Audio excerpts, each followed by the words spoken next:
का ढूंढने। यमराज तब आया और यमराज राम जी से बोला जल्दी चलो हनुमान आ जाएगा, जल्दी चलो। तो बस यही हाल है, तो तुम्हें घबराने की जरूरत नहीं है। जिन जिन ने शिव महापुराण की कथा सुनी है, एकाग्र चित्त, एकाग्र मन, एकाग्र ध्यान और एकाग्र भक्ति से अपने घर पर बैठकर सुनी, भले टीवी चैनल के माध्यम से, भले मोबाइल पर सुनी, दिन में समय नहीं मिला तो रात को सुनी, पर सुनी तो जिसने जिस भाव से सुनी, डरने की जरूरत नहीं है, बिल्कुल मत डरना, और बल्कि लड़ लेना। मेरो क्या तो करेगा यमराज, जब गुरु मेरो समरथ है। नहीं मारी खेती ने नहीं मारी पाती, नहीं मारा संगीन नहीं मारा साथी, मेरो एक ही मंत्र महान कि गुरु मेरो समरथ है। फिर क्या डरना। यमराज भी कह देगा भैया रहने दे, तूने शिव पुराण सुनी, तुझे शंकर जी ले जाएंगे, मैं तो ले ही नहीं जा सकता, छुट्टी बस। तो फिर तो जा, काय को आया भैंसा को लेके, पाड़ा को लेके, चल निकल। और बाद में प्राण छूटे और सामने नंदी पर मेरा शिव जगदम्बा को लेकर खड़ा हो, तब बाबा से कह देना बस आज मालूम पड़ा कि शिव पुराण का फल यही है, बस यही। और मेरा बाबा मेरे सम्मुख में खड़ा मिल गया, बस यही मेरा पुण्य है, यही पुण्य। इसीलिए आपको कहते हैं जो नहीं भी सुन रहे हैं उनको कहो सुनो, चैनल पर आ रही है सुनिए, नहीं सुन सकते तो फेसबुक यूट्यूब पर सुनो, पर सुनो। शिव महापुराण सहज नहीं है, सरल नहीं है, बड़ी मुश्किल से मिलती है। ऐसा भागवत बारंबार मिल सकती है, पर शिव पुराण नहीं। ए गौ माता तू झूठ बोली, ब्रह्मा जी बोले ये आकाशवाणी झूठी है। भगवान शंकर को क्रोध आ गया और शिवलिंग में से शिव जी प्रकट हो गए, और प्रकट होकर भगवान शंकर ने अपने पांव के अंगूठे के नखून को तोड़कर फेंका, काल भैरव को प्रकट कर लिया। देखो सत्य को प्रमाण की जरूरत नहीं है, पर असत्य को प्रमाण देना पड़ता, बार बार झूठ बोलना पड़ता। एक बार अगर झूठ बोलती है ना तो झूठ बोलना पड़ेगा,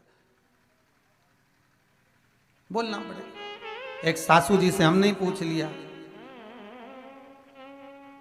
क्यों बहू नहीं आ रही तुम्हारी कथा में? हाँ ना गुरुजी बच्चों के एग्जाम चल रहे हैं ना इसलिए। अच्छा, अब एक दिन कहीं गए तो वो बहू मिली, हमारी मम्मी बोली कि तू घर में रहे। बता तेरी सास तो बोल रही थी कि बच्चों के एग्जाम चल रहा है, हमारे बच्चों के थोड़े ना चल रहा है। इतने में सास बाहर निकल, मैं हमारे बच्चों के थोड़े ना कह रही थी, तो पड़ोसी के बच्चे के चल रहा। अच्छा, अब एक झूठ के लिए फिर दूसरा झूठ बोला, तो इतने में उसकी पड़ोसन आ गई। हमने पड़ोसन से पूछ लिया बच्चों की पढ़ाई कैसी चल रही है? अच्छी, एग्जाम चल रहे हैं? कहीं नहीं, एग्जाम तो कब का हो गया, के डोकरी तो बोली अभी बोल।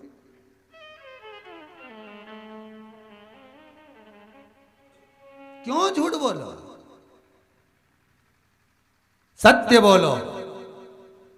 मरने के बाद बोलेंगे लोग राम नाम, क्योंकि शंकर जी के दरवाजे पर ले जाते तो यही बोलते ले जाते हैं कि भगवान जैसा भी है, पर अभी तो हम सत्य बोल रहे हैं, स्वीकार कर। जब दुनिया के लोग बोले तो पहले ही बोल लो, बोलो राम नाम सत्य, बस अच्छे से बोल लो। अपन तो बोल ही नहीं पाएंगे, इसलिए अभी बोल लो, यही जीवन है। और बिल्कुल लोग दिवाली दशहरे पे मिलने जाए तो हैप्पी दिवाली कहें, हैप्पी होली कहें, हम उनसे कहते बिल्कुल मत बोलो, जाते से बोलो काका जी राम नाम सत्य। काका जी कुर्सी से नीचे है, काका जी के मेरा बुरा चाहे नहीं, मरने के बाद बोल नहीं पाएंगे तो आज बोलिए थोड़ा सा जीवन को सत्यमय बनाओ। अब हो गया झूठ पर खूब मोबाइल पे झूठ बोले, बेटे यहाँ थे बोलते वहाँ थे, निकलते थे दुकान के लिए कहते थे घर आ रहा हूँ, तो दिन भर का झूठ छोड़ो साहब, थोड़ा सा सत्य। एक नियम धारण करो कि सोमवार के दिन मैं दिन भर सत्य बोलूंगा। ये बात हमने एक बार कहीं झारखंड की कथा में कह दी, तो उनका बेटा आ गया, वो बोला गुरुजी ऐसी प्रतिज्ञा मत दिला। हमने पूछा क्यों? पत्नी सुबह से उठकर पूछती है मैं कैसी लग रही, अब तुम ऐसी प्रतिज्ञा दिला दो, अगर मैंने सत्य बोल दिया तो। मैंने कहा फिर तो तेरे लिए छूट है, तू सुबह के टाइम झूठ बोल रही हो, अब कहा सत्य। बढ़िया, काट दे ब्रह्मा का सिर, और ब्रह्मदेव का सिर कटा महाराज। सिर लुढ़कता गया, जहां तक सिर लुढ़का, कटा हुआ सिर ब्रह्मा जी के रक्त से एक नदी उत्पन्न हो गई, जिसका नाम कर्मनाशा नदी था महाराज, कर्मनाशा।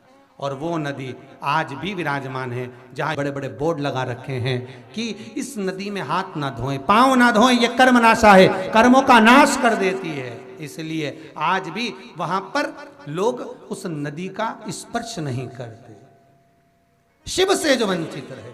इसलिए सत्यमय जीवन को जियो और अपने आनंद में रहो। आज की कथा को यहीं पर विराम की ओर लेते हुए कल कथा को फिर आगे बढ़ाएंगे, सुंदर चरित्र की ओर पहुंचेंगे। कौशल परिवार को, श्री रमेश चंद्र जी कौशल जी कुमार साहब को बहुत बहुत साधुवाद, जो इतनी सुंदर कथा को जन जन तक पहुंचा रहे हैं।